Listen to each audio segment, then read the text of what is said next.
Today I'm answering one of the biggest questions when it comes to wig wearing. How do you cut the lace? But before we get into that, I'm Jess from Hair Loss Girl Boss, and this is where we talk all things wigs, hair loss, alternative hair, beauty, and confidence. So let's get into this. It's not as scary as you might think.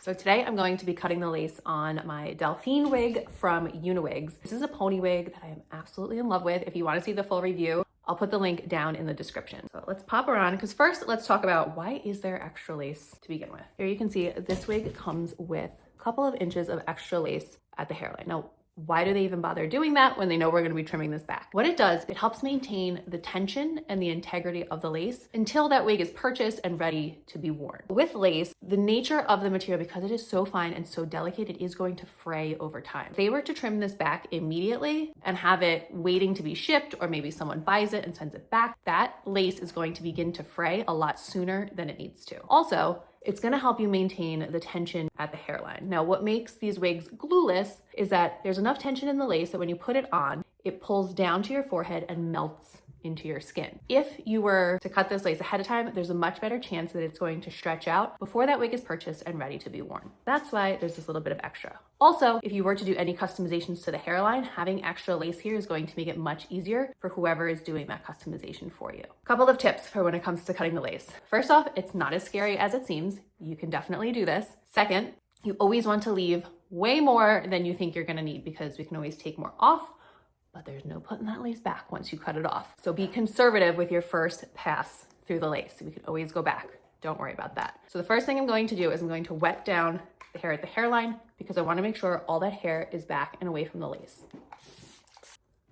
When we're cutting the lace, we don't want to take any of the hair with. Now, everyone has a preference of how they do this. Some people like to cut the lace right on their head. They cut up the middle and then they'll go side to side. Some people like to put it on a cork head. I prefer to just take it off and cut it in front of me. So I'll show you how I do it. This might not be how you want to do it or how you've seen other people do it, but it's what works best for me. So I'm going to take the wig off and I'm going to bring it over to my desk and we'll cut it there. Now, you'll also find that there are different schools of thought when it comes to how you should cut the lace. Some people will use pinking shears. Some people will cut kind of a wavy design. Some people will follow the hairline exactly. I prefer to cut my lace straight across. I feel like that helps maintain the integrity and the tension the best. Here we have our lace. So I'm going to go about 1/4 of an inch away from the hairline. I'm gonna start right on the side here. I'm gonna make sure you have a nice sharp scissor.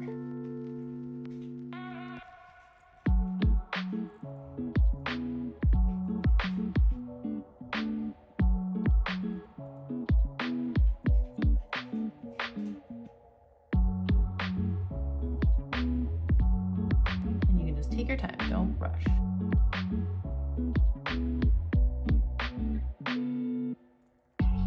Now, I already know I've left too much lace, but that is fine.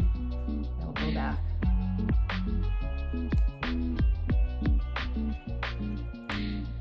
That is a lot of lace leave. You can leave that much lace if you want, but your lace is going to be a little bit more visible. First pass of cutting the lace, you can see right there. So we can go a little bit closer to the hairline there. Not much, but a little bit more. Back, and I'm going to trim off just a smidge more.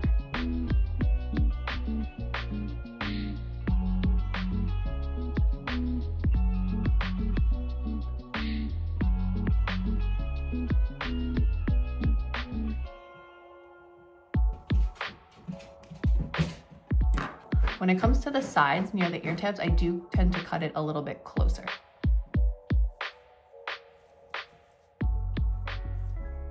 I am happy. Keep in mind that over time, your lace is going to fray a little bit, and every once in a while you have to check it, and you'll go in and just trim off a little teeny tiny millimeter to get that little frayed edge off your lace. So you want to leave yourself a little bit of runway so you don't end up back at the hairline too quickly. All right, so I am super happy with the length of this lace right now. And again, wear it around, check it out in different lighting. You can always go back and trim a little bit more off. That is totally fine. But trimming the lace is really not as scary as you might think. You just need some sharp scissors and a little bit of confidence. You'll be totally fine. I hope this was helpful, and I'll see you in the next video.